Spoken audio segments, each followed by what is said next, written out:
Hey guys, I'm IzDaisho and I'm here bringing you a brand new series. This series I think is a really good idea. Not trying to toot my own horn or anything, but it's basically I'm going to go through all the decks, play them in ranked matches until I lose, then move on to the next deck. And I don't know, I don't think that they might be all one video if there's like 3 games in one video, and if it gets over like half an hour then I'll probably split up into multiple parts. But anyway, this will be a pretty cool idea because not only will you get to see me play against hopefully better opponents, but also I'm going to start off each new deck by showing you the cards that I'm running. So this is not an actual deck guide. I'm not going to talk about each card. I'm not going to talk about the cards in the sideboard. I'm just going to basically show you what cards I'm running. Prey upon, obviously, because it's removal and you need removal. Primal Bell is amazing in the version of the deck I'm running. Repeatable removal is awesome. Most aggressive creature in the deck, that's what we need. Lightning Greaves is ridiculous. I run 2 of these things. Maybe they're unnecessary, maybe they're not, I don't know. Primordial Hydras are ridiculous, you have to run it. Mind Slasher Kudzu is kind of like a beta test card. I'm not really sure if it's going to stay in there. Blanchwood Armor, very bad card, but if you put it on like a Dungrove Elder, then it gets insane, and if they don't have removal for it, it gets insane. It has basically haste because you just toss it on a dude who's already not summoning sick, and then swings in for 5 extra damage. Dungrove Elder, obviously amazing. Leatherback Bailout, ridiculous. Beats them on a black tech, basically why it's in there. Finger and Firstborns are awesome. This guy is just value town. Primal Hunt Beast is really good against the removal matchups. Timbermaw Larva is really good, just kills people really quickly. These guys are good, can't run 3 of them, not enough room. This card's insane so often, and then Vorapede is just ridiculous. Obviously you can see I'm not running the top end. I'm not running Master of the Wild Hunt for whatever reason, I don't know why, but it's not in the deck. And let's just jump in there. May as well show you guys that I actually am playing ranked matches instead of just saying I'm playing ranked matches, even though I don't like lie about stuff like that. But anyway, hopefully this will be a pretty cool thing. So anyway, before this this match, you guys should post in the comments section guessing how many games you think I'm going to win with Pack Instinct. Obviously you can probably just like look at the length of the video. Man, this hand is actually not great. I don't think I can toss it back, but it's not really doing what I want to do with this deck. There's no 2-drops or 3-drops, even though there's like 7 or 8 of them, I guess. And there's also no mana ramp. And there's probably even more than 8, I don't know. And there's no mana ramp, so it means it's going to take a while. I'm playing against Exalted, so that basically is pretty bad because there's a good chance that he just races me. But I do have Prey Upon, so when I am able to lay my Changeling Colossus or my Timbermaw Larva, probably the Colossus since he does have half of his deck as black, then I should basically start getting to work. But anyway, as I was saying, post in the comment section how many games you think I'll be able to win in a row with Pack Instinct, and then you can do the same thing for the future. Weirdly enough, he does not have a 1 or a 2-drop. I mean, 1-drop he could have played last turn. He could not have played last turn because he played the Cathedral, but 2-drop I'm really surprised that this turn he had nothing to play. Garrick's Companion is pretty much the best card I could have drawn here. I guess I would have been a little happier with a Nature's Lore because then I would have been able to start playing my 4-drops, but it's pretty good. So this guy gets really kind of destroyed by the removal in that deck because he has Unmakes, I can't remember how many, maybe 3, and Pacifisms with both, which both just destroy his Undying ability. For those of you who don't know what Undying is, when it goes to the graveyard, it comes back with a +1/+1 counter. I wish this deck had Stranglegeist. That would be amazing. The card is so good. It's a 2-cost, 2/1 haste, and it has Undying, so it's really good. It's an amazingly aggressive 2-drop, and it would work perfectly for what I'm trying to do with Pack Instinct, but you know what, I'll get over it. Anyway, Changeling Colossus is obviously really good for this matchup. In general, it's in there because it just beats Mono Black, which this deck really has a lot of trouble with, because they can basically just pick off your creatures. So if they draw like Murders and Befouls and stuff, then you're kind of screwed, or just like Necrodol. But anyway, that's a Child of Night, no big deal. I could just Prey Upon here, but I don't think I will. So it doesn't really make sense for me to attack here, though. That's a major issue.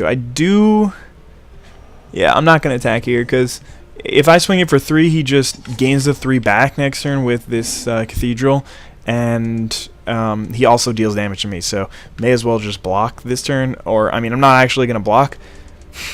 That's a little interesting, because I'm hoping that he's just not going to attack now. I guess I probably should have attacked. Whisper Silk Cloak. That's no good, because then he's just going to put it on that guy, and then he's going to become unblockable. So hopefully I draw Leatherback Bailout here. Or maybe I just block. I may just have to block here. Alright, I'll block. Because now that he threatened the Whisper Silk Cloak, there's really no point in me... I mean, I'm not going to be able to prey upon in the future, so that'll be unfortunate. Anyway, I'm just going to drop this Changeling Colossus, because that basically means that he can't play a black creature down, otherwise I'm just going to beat him in the face for 8, which is going to be kind of insane. The problem right now is that he's going to be able to just give one thing unblockable and Shroud. That's what this Whisper Silk Cloak does, and he's going to be able to do it the turn it comes out. So since prey upon is not... Oh, pacifism. That's fine. So since... Actually, that's pretty good for me, because... Hopefully I'll draw land, and I can play my Vorpede. If not, I'm fine with playing a Terminal Larva. I think I already had unblockable, though, so that doesn't really matter if he puts the Shroud on it. I don't really care. Okay, he didn't even bother. So, now if I draw land, then I can just prey upon, kill his guy, which would be good, because I do not want that thing alive. Even though... it's only a 1/1. It can only swing it for 2 now because of the Exalted thing. But then if he draws a couple of more Exalted guys, then he can actually get in there for a bundle. But I don't know if I... Oh, he is going to equip it. Okay, so he's contemplating that. I don't know if I did this yet, but anyway, let's just go check out my leaderboard score before. 44, rank 28. And so then another thing that you can post in the comment section is to guess what my ranking will be after. That's my before ranking. So since he played that, what the hell, why is he glowing so much? Is he not glowing more than usual? Oh no, the pacifism behind him is glowing because of the, I don't know. Whatever, I'm just going to play my Vorpede. And hopefully he has no answer to this card, because I'll actually just be able to beat in repeatedly and win the game because of it. But he can't block with this thing, but if he does get a couple more Exalted guys, then it could be a big deal. Silent Arbiter would not really be a big deal because I could just take it out with a prey upon. In general, Silent Arbiter can just win matchups, which is just ridiculous. Card's so good, but I'm really not... I haven't decided on the Exalted deck. It can be built so aggressively that it's ridiculous, but it still gets disrupted by like any instant removal or bounce or anything like that at instant speed. There's Silent Arbiter, but it's like so that's really cool. But the fact that it just gets disrupted so quickly is not great. But it does have really good control elements, and it has some really good cards like Silent Arbiter and Deathbringer Liege. And then the Divinity of Pride is also an amazing, amazing card. Primal Bellow is so good. I wish this guy wasn't pacified. So, but like, I mean, he's not useless pacified because I could draw one of those Stomp Howlers. So, like, that's basically why I like that card. It's just ridiculous. Because it can do so much just by like unpacifying a creature, and then all of a sudden I get another attacker that he was not expecting. So I figured I may as well attack that. I guess it was probably the wrong move since I have 2 prey upons, so I can just use one of them aggressively, and then he has no chance to block, and because I don't really want him to block here. So now he's only got 2 cards in hand, and I have a 5/4, and then this guy who's going to be swinging it for 7, maybe 8.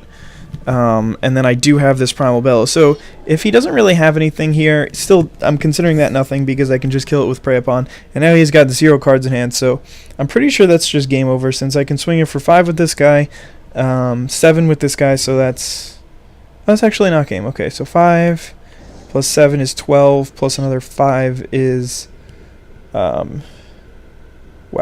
Math, Daisho, math, is 17. So I need to draw a land here to win. Otherwise, I'll have to wait a turn. Unless I draw Stomp Howler.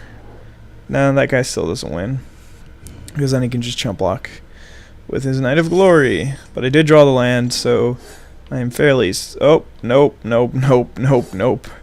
Although I could have just Primal Bellowed in response if I had actually accidentally done that. But it looks like I'm just going to be able to win here. Yeah, it's a good thing that I played the land pre-combat, because that's 13, and then we'll hit him up to -1. So that is going to be the first game. Pack Instinct showing Exalted who's boss, and that'll take you to the end of this video. I guess I'll probably do it. Well, I don't know.